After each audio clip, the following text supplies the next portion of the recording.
Thank you, Mr. Speaker.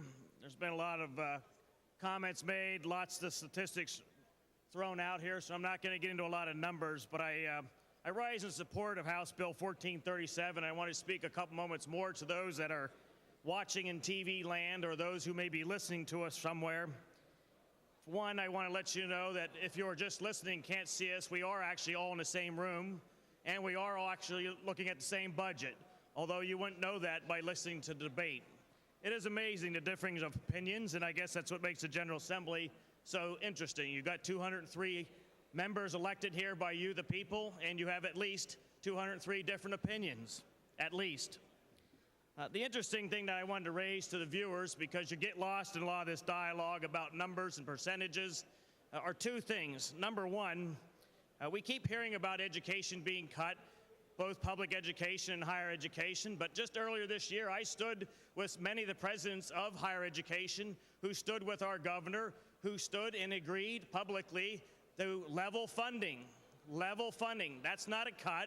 They got exactly this year what they got last year as an agreement that they would not raise tuition, because we know and they know that as they raise tuition back home, it makes it more and more difficult for people to go to college.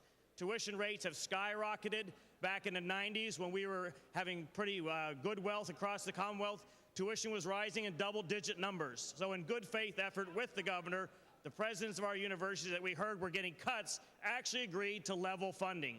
Get that out to the people. It was level funding. They were not cut. Public education, we've heard it multiple times, and I'm going to reiterate it one more multiple time, and that is they are getting more educational funding than they have gotten in the past. But the bottom line is, the interesting thing about the 203 people elected to this chamber is we could have 203 budgets before us to look at, review, and vote on. But the reality, 18 days before our constitutional mandate to pass a balanced budget, we have one budget before us currently. One budget, and that's the budget we need to discuss, that's the budget we need to pass, and that's the budget that the people in the Commonwealth expect us to do and get it done on time. So we can throw lots of rhetoric out what we want, but as I used to tell my children when they were younger, and sometimes they still hear it now that they're adults, life is not always about what you want, it's about what you can afford. And I don't think any of the taxpayers back home want us to continue running state budgets like the federal government does and spending money they don't have. And more importantly, they do not want us to be borrowing money to pay stuff today and future dollars. The reality is this administration inherited a tremendous amount of debt. 10 years ago, there was about $400 million of state debt. Then we got up to $4.4 billion because previous governor decided to borrow. The bottom line is the general citizen out there does not want us to do that. They want us to live amongst their means, and then therefore they elected a governor. And so what does the governor come in? He may not be your favorite person. He may not be the party that you like, but you got a governor elected by the people of the Commonwealth who said three things. I am going to pass a budget without raising taxes.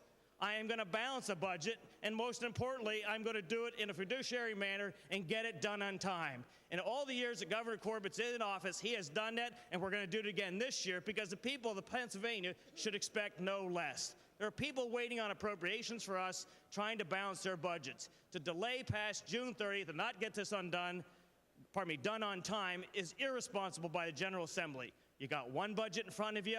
If you don't like it, vote no. That's your choice. If you like it and you want to get done your responsibility and what the people expect us to do to pass a balanced budget on time without raising taxes and spend no more money than what we have, then vote in favor of House Bill 1437. Mr. Speaker, I thank you. Chair thanks the gentleman.